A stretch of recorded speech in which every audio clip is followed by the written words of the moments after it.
shortly after October 7th, I think maybe a week after or something like that, we did an episode of this show on the channel titled Netanyahu Must Go.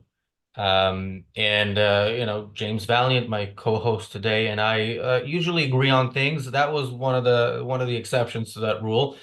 James was not a fan of the idea of right after an attack, right at the start of a war, doing an episode calling for the leader to resign. My position was Netanyahu has been leader for so long, and this happened under his watch, and under his management of the conflict. And a week into the war, that war should have been over. That was another point of mine.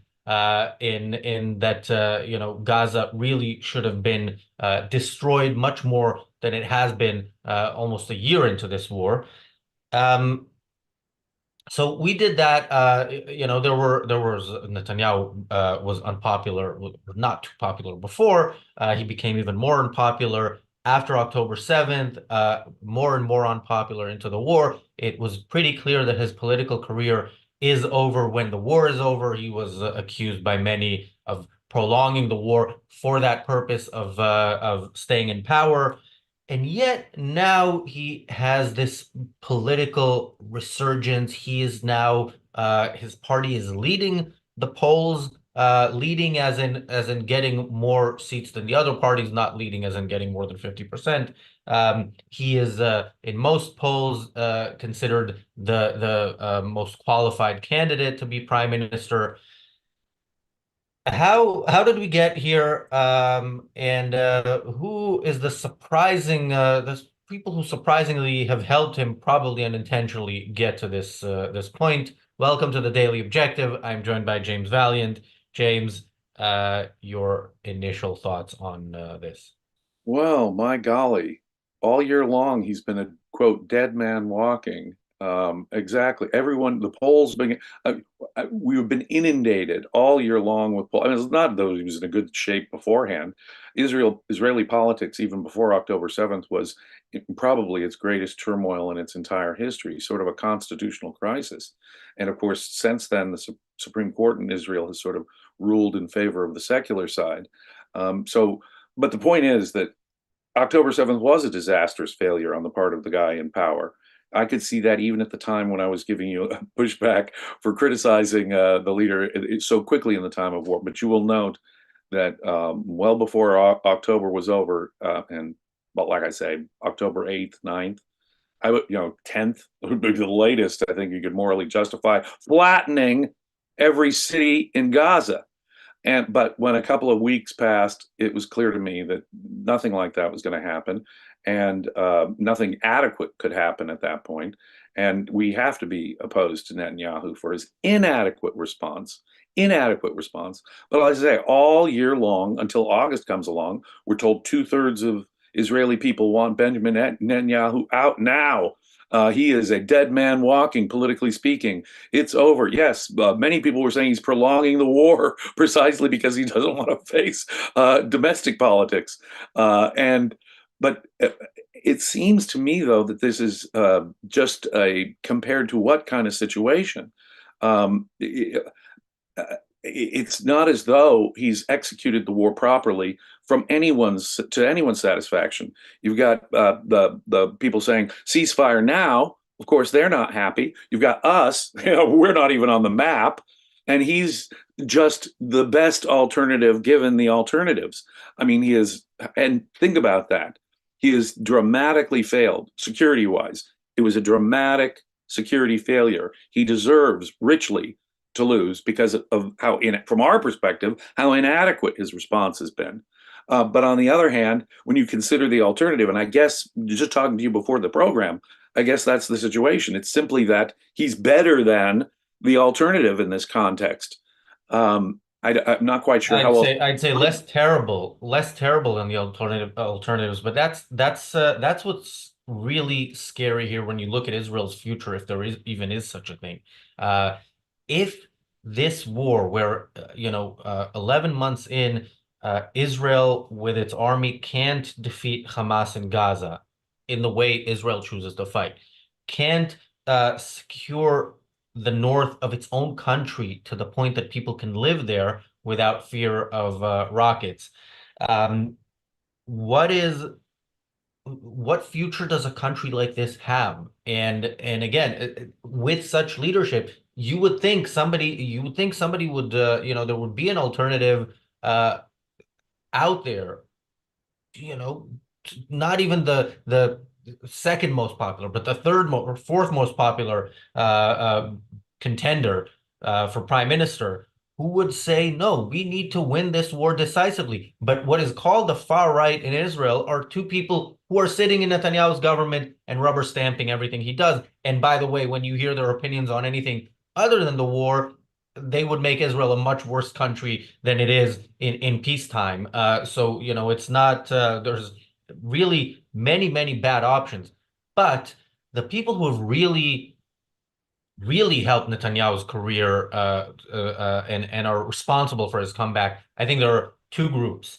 There's the, let's call it, international community headed by Biden. I think Biden has done he's been a miracle worker for Netanyahu's political career in his siding with Hamas consistently while pretending to be an Israeli ally. The murder of six hostages in cold blood because Hamas knew the IDF was approaching, led Biden to make a statement.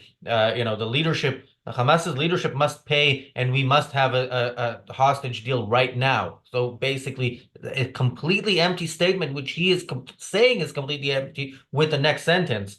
Yeah, I think with Biden's constant attacks on Netanyahu, anybody who supports Israel will look at that and side with Netanyahu in that conflict, even if you think he is not the best choice for Israel or not a good choice for Israel. And then there's the Israeli left and the growing voices within Israel, with the media, the vast majority of the Israeli media being on this side, the side of capitulation to Hamas, the side of giving them what they want, which Netanyahu is trying to do, but apparently not to Hamas's and the protesters' standards. And these protesters, who again, these protests have been going on for a while, and they were always bad, and we have commented on them. But the fact that the immediate response to the execution of six hostages and the terrorist attack that killed three people is to take to the streets, say enough is enough, let's surrender completely. Again, if that is the alternative to Netanyahu, then Netanyahu is the only viable alternative for anybody who wants Israel to continue to exist. Thank you, James. Thank you, Jeff, for the super chat, and thank you, Bonnie, for the super chat, James. Yes, I can absolutely see that being the case. I mean, when Biden says, okay, Hamas murders six of the hostages because IDF is getting close. Okay, imagine your response. What would be the correct response here? And you think to yourself, oh my God, the worst thing you could ever possibly do would be to reward them for that. And exactly that reward came from Joe Biden. Oh, Netanyahu should leave office. We must redouble our efforts in the ceasefire negotiations and the hostage negotiations. Oh my God, you just you I can't imagine a better way of putting a target on the back of every Israeli. Every Israeli, frankly, they have a price on their head right now because Biden is willing to negotiate with monsters. And get this, if you start killing your hostages, you kidnap, imagine you kidnap a bunch of people, you start killing them. And the cop negotiator comes in and says, what do you want? What can we do for you? Can we make sure you escape? Can we provide you some more weapons? Can we feed you until, that's exactly what we're doing. We're rewarding them for monstrous murder. Ladies and gentlemen, everyone, as I said before, I can understand the mothers. And if it was my wife, you'd have a heart. I'd be like those guys trying to get into Gaza. It would be hard to stop me. But when you're a political leader, you've got to think about the well-being and safety of the millions of other citizens. And when you act so in such a warped fashion over a small number of people in this way, what you've done is put a target on everyone else. And the reason why they're in that spot is because they can't have any moral clarity about who's at fault. There was an amazing film, and it was remade by Mel Gibson called Ransom, where a wealthy man's son is kidnapped and kidnapped by a group of really bad guys. And the father, the wealthy father of the son, says, "No, guess what? You guys are in trouble. If anything happens to my son, I'm going to find all of you and wipe you guys out."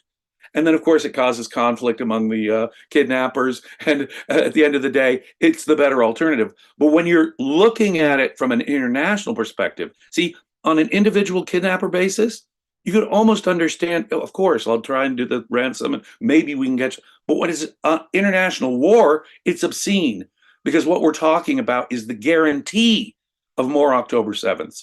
Now, we did a program earlier about the far right and a couple of those figures on the far right, and I would urge people to go check that out. It is true that independent, if there wasn't a war here going on, independently of that, I couldn't be comfortable with Netanyahu's party, given the fact that there are prominent leaders saying, as you just said there, what they say.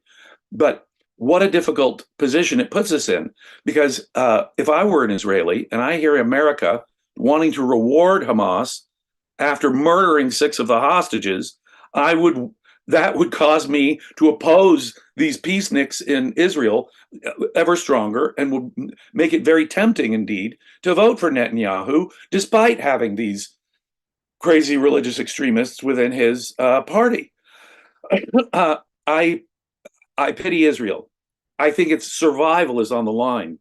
Uh, if not in the next few months, in the long run, what you're doing is you're setting up the destruction of Israel and forever October 7th. And Israel cannot survive like that. And so long as America continues to appease Iran, we're never going to get to the bottom of this. The left talks about root causes and stuff like that. The only root cause here is that Israel and America together have not combined to take out Iran completely, whatever the world's opinion is. We're not going to get that. So we're not going to get a halfway decent response even to that. So it ain't going to be pretty, as I use the vernacular. It ain't going to be pretty no matter who wins. In my country, similarly, it ain't going to be pretty whoever wins an election. But as I understand it, there doesn't even need to be a full parliamentary election until 2026 in Israel. Is that right? Yeah, I'll get to the prospect of Netanyahu being replaced or reelected, but I want to say a couple of things. So first of all, how I prepare for shows varies depending on the show. Sometimes we're discussing an article, so I read the article. I maybe look up some stuff if we need to fact check anything. For yesterday's episode of the reality show, I watched and then rewatched the John Oliver segment. That's fun. For today, I'm following this anyway, so not much research was really needed. But I thought, you know what, in the hour or so before the show, I will watch some news on Israeli television, and I'm watching, from one channel to the other, except the right-wing religious channel, of course. The others are so committed to this capitulation that the Israeli left is pushing for, to the point that there was an interview with somebody. I don't remember if it was a hostage actually that was released in the previous deal. And they say, yeah, we need a deal as soon as possible. And the host, the interviewer, the news anchor, this is not an opinion, officially opinion, panelist or something. The news anchor says yes, and as soon as possible. And so the Israeli media is very much fully behind this, and Israelis, compared to other countries, Israelis are more politically savvy and politically knowledgeable because they have to be, because it is the in your life, the life or death aspect of it is in your face in Israel. So Israelis follow politics, and it's more difficult to bullshit them. And I don't think the media is trying hard enough. I don't think they respect the intelligence of their viewers enough, and I think people see that and see through that. Now, on the other hand, we have a comment here. Um, where is it? All right, I lost it, but it said something like, oh, there it is. Bibi rocks, F the Israeli left. Look, I'm with you on part two. The problem is, why Bibi rocks? I mean, Bibi is mismanaging this war. There is no way of saying, what he's doing is good. Yes, he's certainly preferable to the let's completely surrender side. But is that the alternative in reality? It might be the alternative in the political map, which means the political map needs to be redrawn. But this is I have this argument. I had some friendly fire incidents on Twitter for people who follow me at Razi Ginzberg, from people I know, friends who disagree with how I said Trump was. I think I said Trump was less bad on Israel than Biden, and I was told no, he was actually good on Israel. And now these people are not Trump's supporters. They will probably reluctantly vote Trump. But yeah, my point is, the fact that you look at two candidates and you say, okay, this one is so bad, does not necessarily mean that this one is so good. And no, Bibi does not rock. He sucks. He sucks bad. He's just not as bad, again, not as bad as the alternative. Folks, even if there are many contexts in politics in civilized countries that have representative democracies where you have to hold your nose and say, okay, this guy's got flaws, but the other guy is so much worse. I have to vote for the other guy to thwart the really bad one. If it were, I'm not a Trump supporter, obviously, but if it were down to one issue, if you were to tell me the only thing this guy would do or not do in politics was the question of Israel and Hamas and Iran, I would vote for Donald Trump. I would say he would be slightly better than the Harris alternative. And that slight difference could make a difference to people's lives in the near term. In the near term. But I will never say Trump rocks. You will never hear that.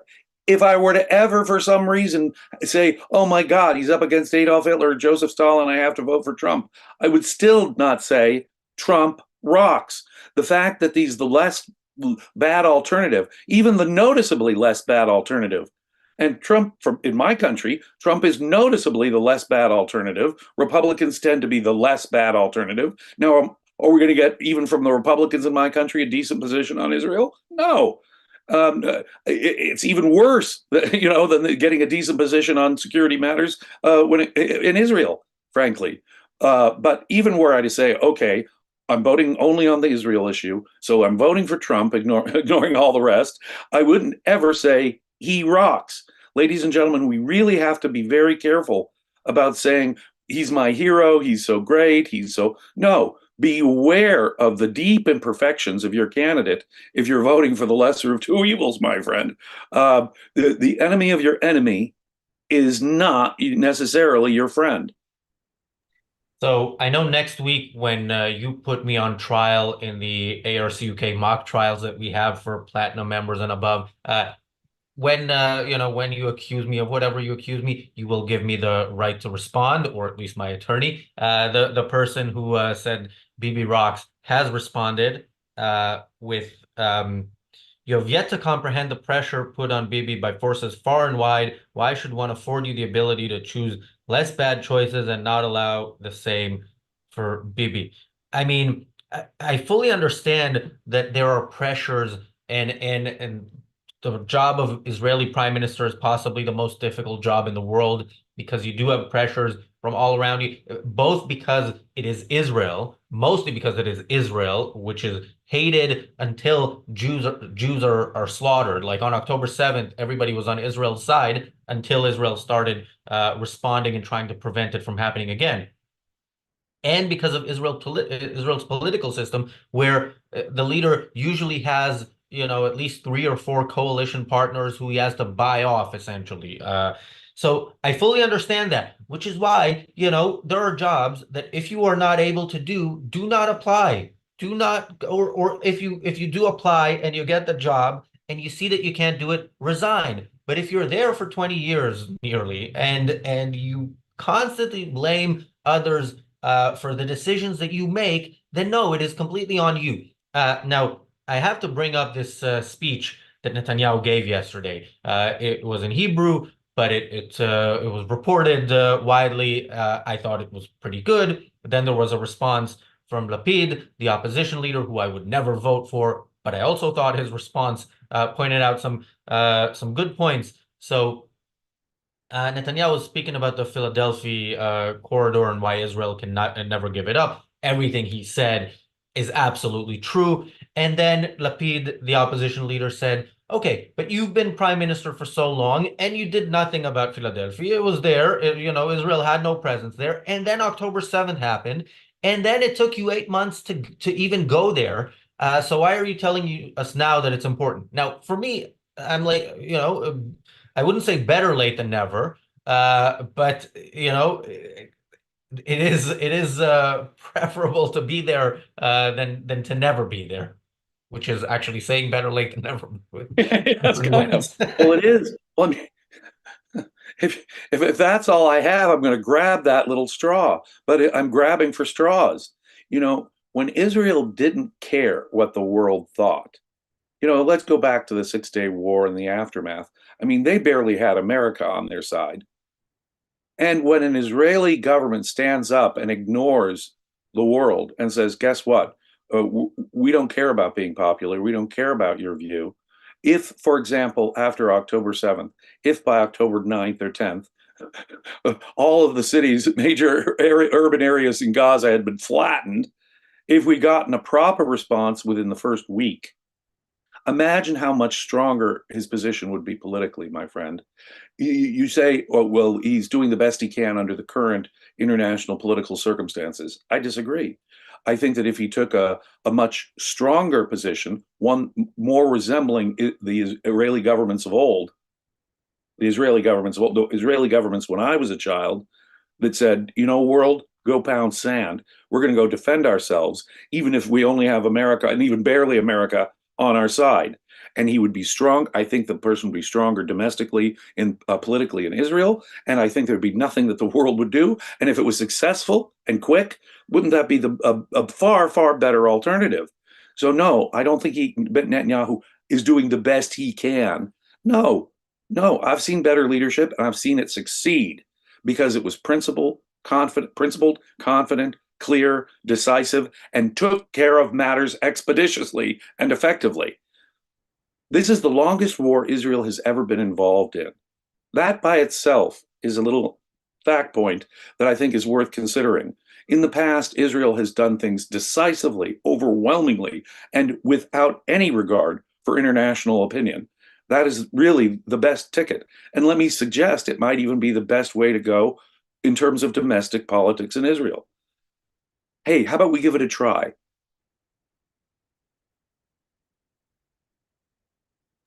Oh, I'm muted. Yeah. So look, we've talked on this channel about how Israel is fighting not just the way the West demands, but also the way the West is fighting, and we see the results of that. We see the results of fighting like the West fought the last time it fought properly in World War II, which is a decisive victory, and the savages who did what they did in that war and in the run up to the war are now civilized countries because we defeated them not just militarily but culturally as well. And we look at how the results of the West fighting the way it has, like Vietnam, which of course a war that shouldn't have happened, but was fought like the people fighting it think it shouldn't be happening. So Right.